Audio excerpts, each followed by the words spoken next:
Somebody has to be out there. Somebody has to be willing to go through it. I was just an insecure, scared kid. And the only way I could find myself was through putting myself through the worst thing possible. There's no one that wishes for peace more than people that have been to war. Somebody has to be willing to sacrifice. The mentality of a warrior is very different than normal mentality.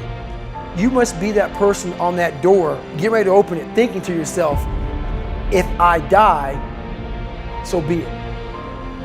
Because when the war drums sound, it's my friends that are going to put their lives on the line. Looking at the guys to my left and to my right, realizing that we're here together, man. I have to be strong for them. They gotta be stronger for me. We honor the servicemen and women who put it on the line, who've given their all. And if they make it home and they have the ability to put their arms around their loved ones, job well done. When you sign up on that dotted line to be a SEAL, your mentality changes. I may not live. You gotta accept that. Will to fight is the will to kill, and it's the will to die. And those are some pretty big wills that you need to have. Without these people who serve, without these people that give it their all, how can we do what we do? Somebody got to do the job. Get out there and live. Strive to be better. Because the life you've got, which I just said was a gift, it is a gift. So live it. Thank you for your service. Thank you for putting it on the line. For each day that you go out to do a job that maybe others will never understand, never have the ability to do, or even be able to give the time that you give. For every man and woman that serves, you should always be honored and respected. From far and near, you do something that is so great and so special to so many. And sometimes what you do doesn't be recognized enough. There should never just be a special day to honor those that serve. Every day should be a special day. For you are a special individual. For you give so much and yet only receive so little. This is the time that you must be recognized for the greatest sacrifices that you have given.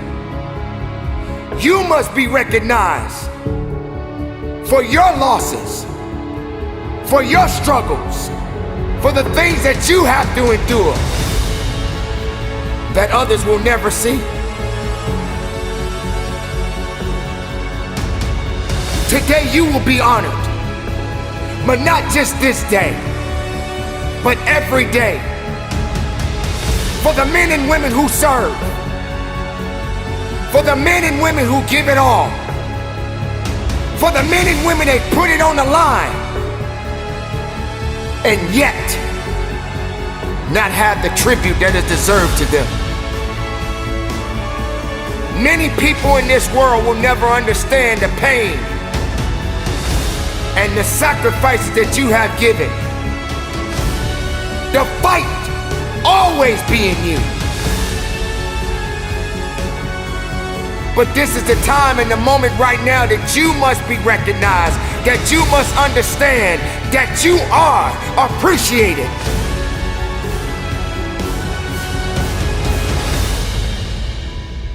We should never forget those who have fallen. Never forget those who never made it home. Never forget those who will never have the opportunity to sit at the table and break bread with their loved ones. This is that day to recognize those that serve. Keep up the good fight, everybody. Keep living strong, and never forget our servicemen and women. That's a very scary situation when you are on one side of the door and your mind is racing, because on the other side of that door, it could be no one. It could be 4 guys with 4 AK-47s. That door you're about to open could be booby-trapped. So once you open it, boom, your legs are gone. So there's 1,000 things you think about when you're the first guy, second guy, third guy, getting ready to go in a room and flood it. And that's why I talk about the warrior mentality. And that's why so many people are lost when I start talking. You have the right. You're lucky that you don't have to think like warriors think. You're very privileged. I chose this world to be a warrior. And I would choose it again if I came back to this world. But the mentality of a warrior is very different than normal mentality. You must be that person on that door, get ready to open it, thinking to yourself, if I die, so be it. The only way you can go in that door is knowing there's a great chance you're gonna die. It's like being a SEAL, you train with live ammo. You jump out of an airplane, everything you do, you could die. So to be a warrior, why people don't understand me, I'm glad you don't understand me. Merry Christmas, good on you. Because being a warrior takes a whole different mindset. A whole different mindset to know that there's a great chance I may not be in the military. Like I was in for 21 years. I'm lucky. I'm very lucky that I'm alive, able to talk to you, able to still run. But when you sign up on that dotted line to be like a SEAL, your mentality changes. I may not live. You gotta accept that. And that's the mentality you have. And that's what makes you a warrior. If you're scared to die, you're a bad warrior. I'm also looking at the guys to my left and to my right, realizing that we're here together, man. And I have to be strong for them. And they gotta be strong for me. A lot of people, either you like me or don't, even in the SEAL teams, but when you get to that door or you get on that mission or you get on that op, all that shit's out the door, man. You know, you do it honestly. I mean, people say all the time in these movies, and you really out there fighting for that guy beside you. And you can't be a coward. Because you know what, and this is how I look at everything I do now in life, and this sums it up. I hated jumping out of airplanes. I hated shooting guns. I hated the job as a Navy SEAL. But I did it because I wanted to change myself. Everything I do, I'm not really comfortable doing. But if you choose to go that route, to go be a Navy SEAL, you might as well go be the hardest mother in the world. Because if you're choosing to do something, you have 2 routes. You can go there and be a little weak person and get through barely, and that's your reputation. Or you can go through the hardest guy you can possibly be, and that's your reputation. So my whole thing is, if you're gonna choose to open that door in Iraq or Afghanistan, open the mother and go in hard. Because they're gonna remember you by slowly opening it and peeking in. So if you're gonna open it, and you made the mind to open it, don't crack it open. Open the door, go in. That's with life. If you're choosing to do something, attack it. Because they're gonna remember you as not attacking it. So I want to be remembered. You can hate me, but there's one thing you can't say about me. I didn't attack it. So that's the mentality to have. If you're gonna do something, you might as well attack it, because you can do it anyway. Right. This goes out to the firefighters who goes through a burning building to help those that can't help themselves. This goes out to the policeman or the policewoman who serves and protect those who don't have the ability to protect themselves. This goes out to all of those men and women who serve, both far and near, on the front lines. This goes out to our military men and women who give it all. This goes out to those that never made it home. This goes out to the families that will never see their loved ones again. We must never forget those who put it on the line. We must never forget those who are unselfish and being able to contribute what they contribute each and every day. How can we not recognize them? How can we not recognize what they do? Why does it have to just be one particular day that we honor them? It should never be a one-day thing. Without these people who serve, without these people that give it their all, how can we do what we do? Somebody got to do the job.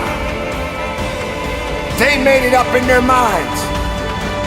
They made it up in their minds and in their hearts that this must be done. And they are willing to do what is necessary to get the job done. Think about those kids out there that may not ever see their parents again. Whether if it was the mother or the father who may have lost their lives in the line of duty. Doesn't matter what you believe in. Doesn't matter how you feel about certain things. Somebody has to be out there. Somebody has to be willing to go through it. Somebody has to be willing to sacrifice. Sometimes these people never come home. This is the time that we must recognize them. We must recognize those families that may never see their loved ones again. Oh yes, it's true. Many people put it on the line. Many people get out there every day and do something that has never been done before. Many people out there put it on the line and do something special to help someone else. Why can't we recognize them? No matter where you go, no matter where you may be, someone is out there right now that is doing something far greater, and they're putting so much work in to make a difference in this world. Why can't we honor them? Why can't we honor those servicemen and women? You have to consider the fact there are great doctors, there are great lawyers, there are great teachers, there are great mothers and fathers, there are great people in this world. We all are responsible for one another. We all have a duty. We all have to serve. Whether you wear a uniform or not, you have to serve. Can you be a serviceman? Can you be a servicewoman? Can you serve? Are you prepared to serve? Do you have the ability to serve? Don't make it about yourself. You have a duty. You have a responsibility. They didn't give up. Why should you? Keep moving. Keep believing. We are all one. Both far and near, we must serve. So this day, we honor the servicemen and women who put it on the line, who've given their all. And if they make it home, and they have the ability to put their arms around their loved ones, job well done. And there will be a new day. And that day starts a new opportunity, a new opportunity to make something else special happen.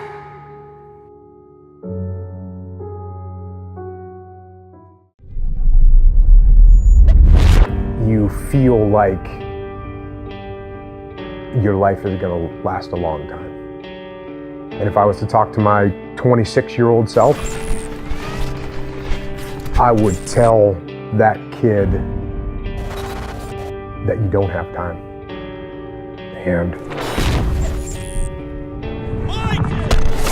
you don't know when it's going to end.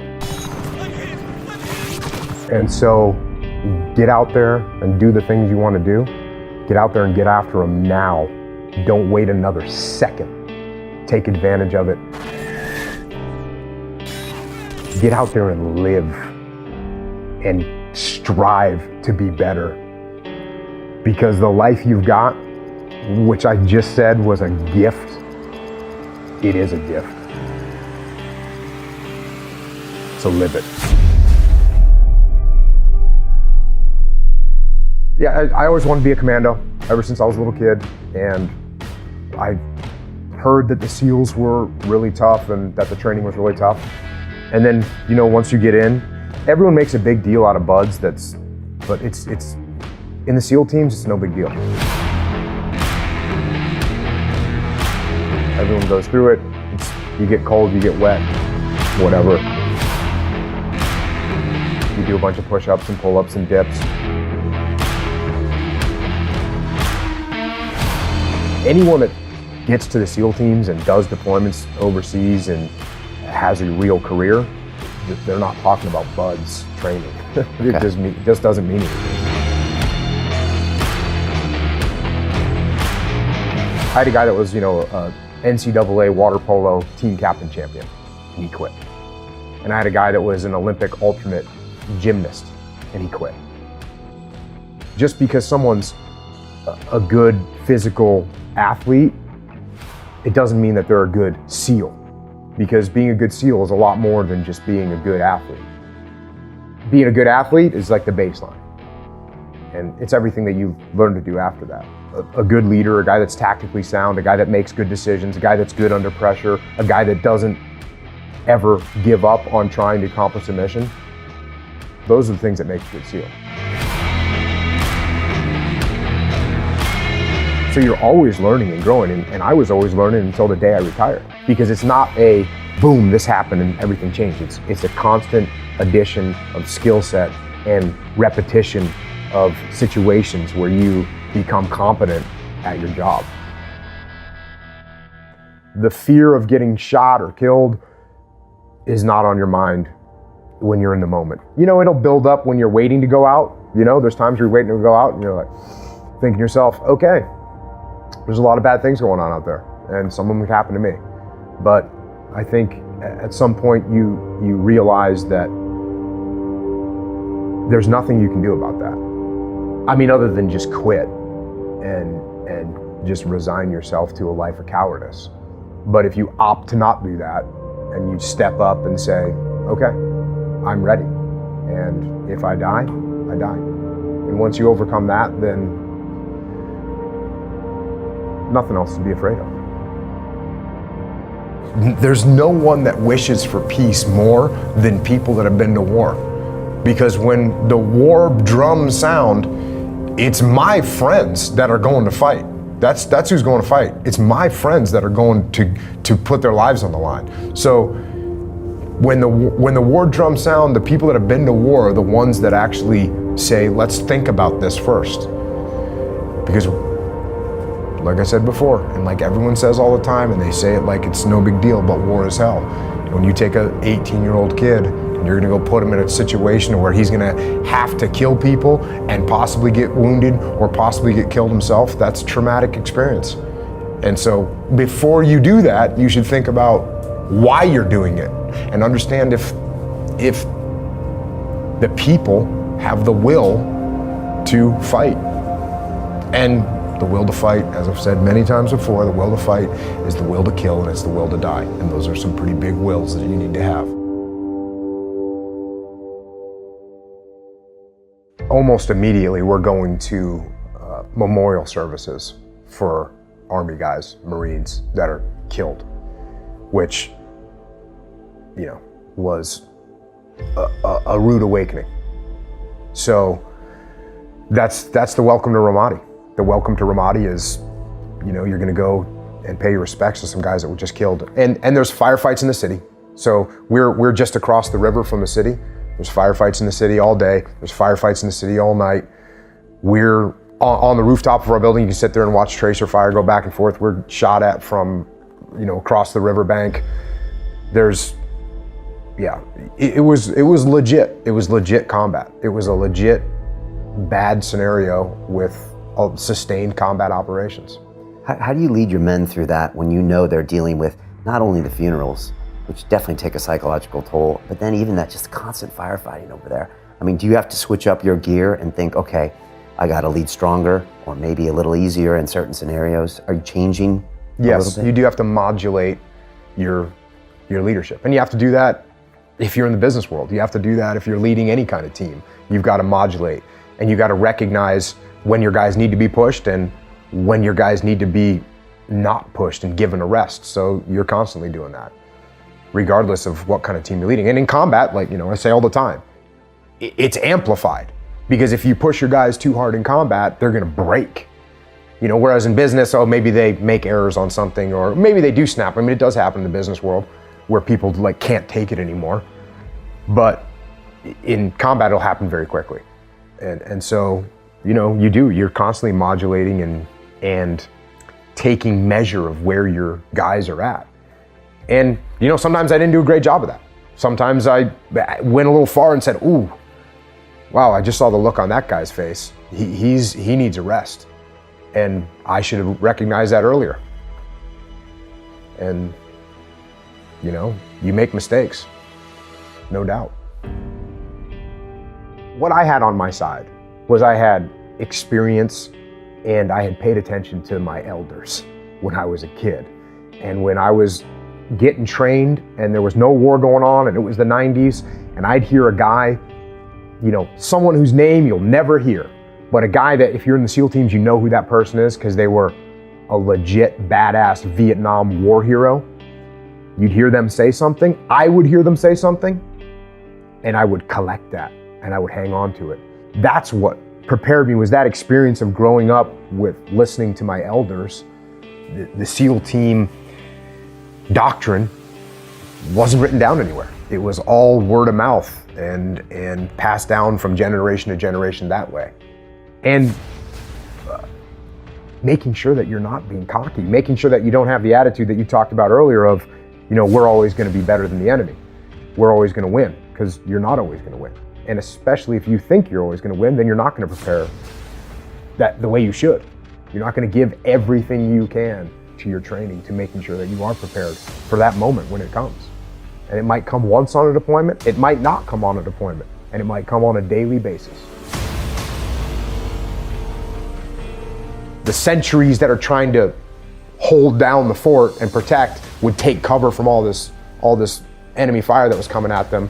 In would come a big suicide vehicle-borne IED, truck-loaded bomb, and they would just drive right into the compound and detonate themselves and kill dozens of people. And they did that on multiple occasions. They did it times where they did it to multiple areas at the same time. Wow. So that's how coordinated the enemy was. They knew what they were doing. Were you impressed by them? Were you ever like, I didn't expect that to happen? Or did you ever have a respect for their tactics? Or I absolutely always had respect. I respect the enemy, absolutely. And the minute you're not showing respect to the enemy and their capabilities is, again, that's a lack of humility, and it's going to get you killed. You know, you have to respect your enemy at all times. And whether your mission is to go out and capture, kill bad guys, or your mission is to produce something or sell something or manufacture something or design something, trying to get that team to be unified behind a plan and execute it efficiently, it doesn't matter what the mission is. You're still dealing with human beings. You're still dealing with people. Whether you're in the SEAL teams or whether you're in the Army or the Marine Corps, the people that are working for you are not robots. They're people. And you cannot give them orders and expect them to just execute like a robot would. If the military was like that, then military leadership would be the easiest thing in the world. You know, my guys wouldn't just do what I told them. because I outrank them. And I kind of get that funny look. Well, let me ask you this. I'm here because your employees aren't doing what you want them to do, right? Can you just fire them? Don't they work for you? Aren't they supposed to follow you because you're in charge and you write their paycheck? But all of a sudden they're not doing what you tell them to do. Why is that? It's the same exact reason, because they're people. And guess what? People want to own their own destiny. They want to be in charge of what's happening. They want to take ownership. They want to create the plan. That's how they want to go through life. They don't want to go through life being treated like a robot. They want to be treated like a human. So don't talk to me about, oh, well, it was easy for you because you had these highly trained, highly disciplined, Terminator robots that work for you. Not true. In fact, the opposite. I had a bunch of hard-headed, the guys that you talked about earlier, I had a bunch of hard-headed, very determined, thick-skulled guys that, I had to get them to do what I wanted them to do. I had to get them to want to do what I wanted them to do. I had to make them think that it was what they wanted to do. That's the goal. That's what leadership is.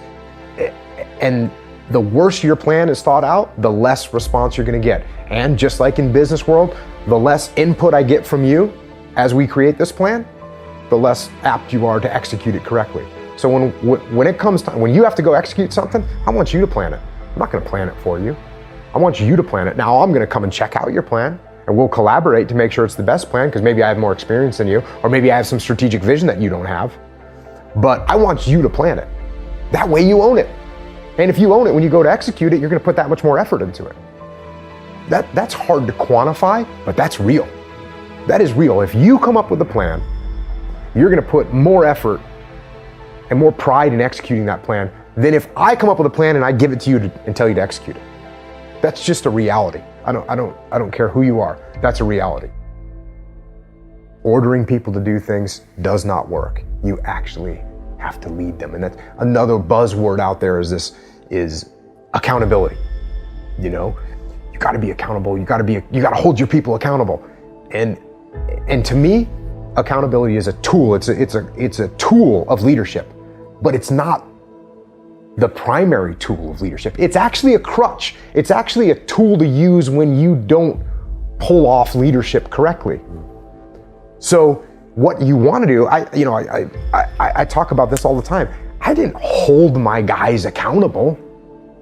I didn't, walk down the line and inspect what they were doing. No, I didn't have to hold them accountable. They wanted to do the right thing. They wanted to do what was aligned with the mission. I had to hold them back. Never mind make them do it. And that's what leadership is. It's not about accountability. It's about leading and getting them to lead themselves and getting them to take ownership of things.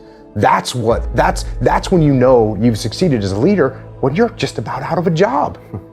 When you're sitting back and you don't have to do anything because your frontline troops and your subordinate leadership is making things happen with almost no effort from you. And the only time you have to step in is when something's going sideways or you see something getting off track, you got to step back in there. But the ideal is that you can sit back, observe, start looking at what the other strategy is, what to do next, other problems, other parts of the world, but you can just let your people do what they want to do because they want to do it. Not because you have to breathe down their shoulder and hold them accountable. Not the way to lead. And to that same young man that wants to be a SEAL, the guys that want to be like Jocko one day, what do you tell that 20-year-old that sees this thing and says, I want to go do that? Well, first of all, don't try and be like me. Be better than me. Crush me. Make me look like a baby. That's what you do. And don't talk about it. Don't mull it over. Don't plan for it. Just get after it. Just get after it. Make it happen. Use your force of will to make it happen. As a human being, the strongest thing you've got is your force of will. So take that force of will and make that happen.